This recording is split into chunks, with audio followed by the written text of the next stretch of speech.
A moment can change everything, commitment to, and sometimes to it be happens inside so my 5 fast minutes. the room doesn't breathe. I will now yield That's to the what it ranking felt member like for his when 5 Kristi minutes. Noem walked into that Thank you very hearing, much, raised her right Mr. hand, Chairman. and swore she The would tell the Department of truth. Homeland No one Security expected has what been the came top next, target because within on minutes, the the Donald oath she Trump's took, the revenge same tour, oath meant to and anchor you, trust Madam in the people Secretary, running are this the country, chief became the accomplice. very thing The critics Trump say she administration is stepped hell-bent around, on destroying the dodged, and Department twisted until of the hearing Homeland room felt Security, less built like through oversight bipartisan and more like a collaboration slow, over the unraveling past of 2 her own words. decades and And the evading part that any stunned everyone accountability most, for it its wasn't the actions. confrontation at the end. Let's start with It was what the how the administration contradictions surfaced is piece doing by to piece, FEMA.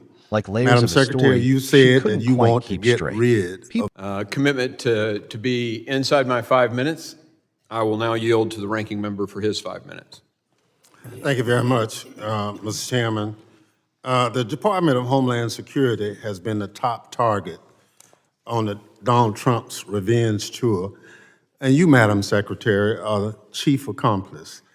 The Trump administration is hell-bent on destroying the Department of Homeland Security, built through bipartisan collaboration over the past 2 decades and evading any accountability for its actions.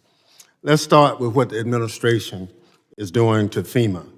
Madam Secretary, you said that you want to get rid of FEMA, and the administration plan is to shirk its disaster response obligation and leave state and local governments to fend for themselves. Emergency managers across the country are sounding the alarm about the limited ability to respond when disasters strike, but their calls are falling on deaf ears from the White House. What is the administration's plan to respond to catastrophic disasters beyond shifting responsibilities to states and local communities who are already telling you they don't have the ability to respond? Well, Congressman, President Trump has been very clear that he believes that FEMA should be eliminated as it exists today. He believes there's dramatic reforms that need to happen to the agency in order for it to truly serve people in a time of crisis. He wants to empower states and local governments to respond to their people. The federal government would be there for resources, support, much like block grants, but that we need to empower those locally to respond to their people because they know what they need. That is something that every state is at a different position today to respond, but he wants to give them the opportunity to build up the infrastructure to respond to their emergency. Madam Secretary, do you have this plan in writing? The White House is coming forward with the participation of the FEMA Review Council, which we have members from many states that are sitting on that will be making recommendations. So what you're doing now, there's nothing in writing as a guidepost. Well, sir, you certainly know that there are reform bills here in the House side and in the Senate side of how to address the failures of FEMA from the past. No, but you're the Those will be secretary. considered with the FEMA Review Council recommendations. No, you're the secretary, and you say you're doing all these things. And I'm just asking you, do you have a written plan for what you're doing? There is no formalized final plan for how this goes forward because the input of Congress is critically important. As you know, there are statutory requirements of the agency. Well, I'm glad you recognize, Madam Secretary, I'm glad you recognize the statutory requirements. Washington State, Mississippi, and a couple other states already have requests in to you or to the President for disaster declaration, and it's taken an inordinate amount of time, more than normal. I just want to know, is that inordinate amount of time is based on some plan that you have knowledge of? But if it's not in writing, I understand. So you talked about the rule of law. Are you telling the committee that due process for anybody that's picked up in this country should not be followed? Congressman, we have utilized due process as it is laid out in the tools that Congress has given us. We have followed the tools and the processes to which Congress has given us to give due process to people appropriately as it is due. So your testimony to this committee under oath is that everybody that ICE has picked up in this country has been given every opportunity as Section 5 under the Constitution provides. Correct. I believe everybody has gotten due process, and every person has been treated appropriately according to the civil or the criminal action to which they were encountering individuals and brought into our detainment and then also removed from this country. So your answer is The yes. tools that you have given us No, as this I'm body talking about for the due process Constitution of have the been United implemented. States. I'm not talking about tools. The Constitution is clear. Correct. And your testimony under oath to this committee is that everybody that ICE has picked up and any other agency of DHS has conformed to those statutes. For example, Congressman, No, expedited yes or no? removal. No, I don't need an Expedited example. removal is one of the Madam tools that Secretary, you have I given got us to 4 utilize seconds. as due process. I just need a yes or no. Sir, that is the due process tool that you have given us to utilize that has been appropriately. So obviously, Gentleman's time has expired. I now I have a recognize unanimous Mr. consent request, Chairman. I'm sorry? I have a unanimous consent request. People watching didn't know whether to lean back or lean in. And by the time the final line landed, the entire room was locked onto one question. How did this even happen? From the moment she sat down, the tension felt alive.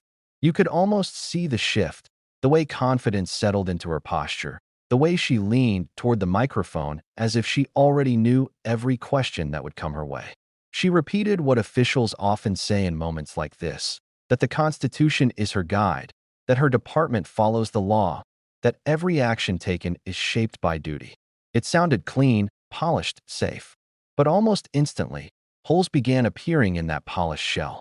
Critics on the committee didn't wait long before pointing out that what she was saying now didn't quite match what the courts had already put on the record.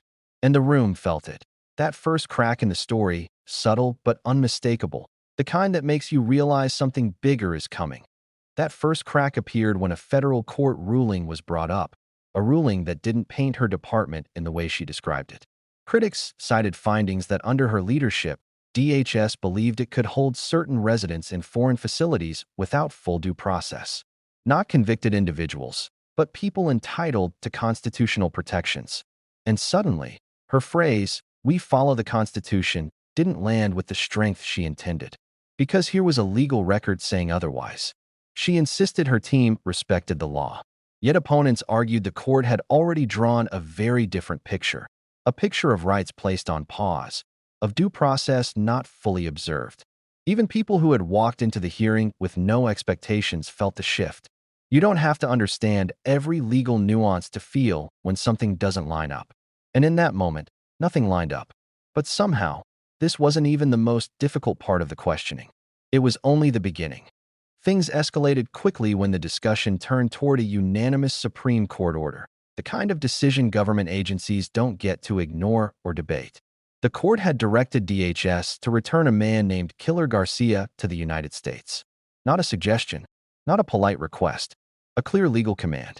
But when Noem was asked directly whether that order was followed, her response was blunt. He would not be returning. That single statement sent a ripple across the room. You could practically feel the air tighten as critics argued that this wasn't just a disagreement. It was defiance of the highest court in the country. How do you claim to follow every court ruling when the most recent one, a unanimous one, sits there unresolved? And why would a decision that clear end with a response that absolute? The moment raised questions that lingered long after she tried to move on. But the hearing wasn't close to done with her yet. The most emotional part, the one that seized the room and pulled every listener closer, came when the treatment of families and children was brought up. Reports and witnesses had already spoken publicly about cases involving U.S. citizen children facing deportation under circumstances families described as deceptive and unfair. Critics claimed parents were told to show up for routine appointments, only to find themselves separated from legal counsel and given no time to challenge the decision before their children were taken. Some of those children, according to families, were dealing with serious medical conditions. Whether every detail was fully verified or not, the claims shook the tone of the hearing. These weren't political talking points. These were personal stories. You could sense the discomfort across the panel, because once allegations involving children surface, the room changes. Noem insisted there was no wrongdoing. Opponents insisted the evidence suggested otherwise. And somewhere in the middle, the public was left wondering how something like this could even happen. Then came the power question. one that cut to the core of how she runs her department. Critics argued that Noem had expanded her authority in ways that stretched beyond traditional boundaries, taking unilateral control of certain deportation decisions without proper oversight. Allegations surfaced that she bypassed established review processes and ignored court attempts to intervene. To her supporters, this might look like decisive action. To her opponents, it looked like someone rewriting the rulebook in real time. And the concern wasn't just about the decisions themselves, but the precedent they could set. If a single official can remove people based on their personal assessment alone, where does oversight fit? Where do checks and balances go? It was the kind of question with no easy answers, and her responses only deepened the uncertainty. Layer by layer, the hearing kept moving into territory that painted a picture far bigger than a single policy dispute. The conversation shifted toward DHS's budget plans, and this is where the confusion grew even more. Critics said her strategy for the department appeared laser-focused on border operations while leaving other essential missions struggling. Cybersecurity cuts, emergency preparedness cuts, aviation security cuts, all happening at a time when foreign cyber aggression is rising, natural disasters are intensifying, and national infrastructure faces more threats than ever. To those questioning her, this wasn't just a disagreement over funding priorities. It was a warning sign. How can the nation be protected on multiple fronts if entire sectors of DHS are thinned out or understaffed? And why would a department responsible for national resilience allow so much erosion in the first place? Even neutral observers watching the hearing online admitted they had never seen such a wide gap between stated mission and proposed resources. That led directly into one of the most puzzling moments of the day, the question of who's actually still working inside DHS. For months, members of Congress had asked for the numbers. How many people resigned? How many were fired? How many positions were left empty? And despite repeated requests, no clear answers came. In this hearing, the same uncertainty resurfaced. No detailed workforce report, no breakdown, no written plan for FEMA's future readiness, no detailed explanation for CIS's staffing levels. Critics argued that this level of secrecy leaves Americans vulnerable. If no one knows how many emergency responders remain on staff, how can communities prepare? If cyber defenders are disappearing, how can the country defend against ongoing digital threats? The entire discussion painted a picture of an agency running on guesses rather than grounded strategy. And Noem's responses didn't calm the concerns. If anything, they raised more. All these moments, the disputes over court orders, the allegations involving children, the questions about workforce cuts, the claims about due process, built pressure slowly. And then, at the end of the hearing, everything snapped into a single moment that people will remember long after the footage fades. The closing remarks weren't loud. They didn't need to be. Thompson leaned in and dropped a line that cut straight through the political noise. If you dance with the devil long enough, he's liable to follow you home. It wasn't shouted. It wasn't exaggerated. It was delivered with the kind of clarity that leaves no room for misunderstanding. He accused her of misleading the committee, of contradicting the courts, of steering DHS toward a dangerous path. And he did it in a way that framed the entire hearing as not just a disagreement, but a warning. A warning about truth. A warning about power. A warning about what happens when leadership loses sight of the people it's supposed to protect. As he finished speaking, the room sat in that heavy quiet, the kind you only hear after something strikes deeper than expected. Noem didn't respond. The hearing adjourned. Cameras panned. But the questions left behind didn't fade. Because once allegations touch the Constitution, once decisions appear to contradict courts, once families describe being misled, once national security staffing becomes a mystery, those aren't issues that disappear with a closing gavel. Those follow a leader long after the hearing room empties, and that's the part that lingers. This wasn't just about one exchange or one clash. It was a larger story about trust, how fast it fractures, how hard it is to rebuild, and how the country watches every moment that contributes to that break. People are left wondering what comes next. Will more information surface? Will the department answer the questions it avoided? Will the decisions criticized so heavily be defended or reversed? No one knows yet. But what's clear is that this hearing left a mark. And for a lot of viewers, it raised concerns they'd never thought about before. So if you want to stay ahead of these developing stories, The hearings, the investigations, the political battles shaping what really happens inside the agencies we rely on. Make sure you're here for the next one. Hit subscribe, tap the like button, and turn on notifications so you never miss a breakdown of moments that matter. This story isn't over, and neither are the questions it raised. Stay tuned.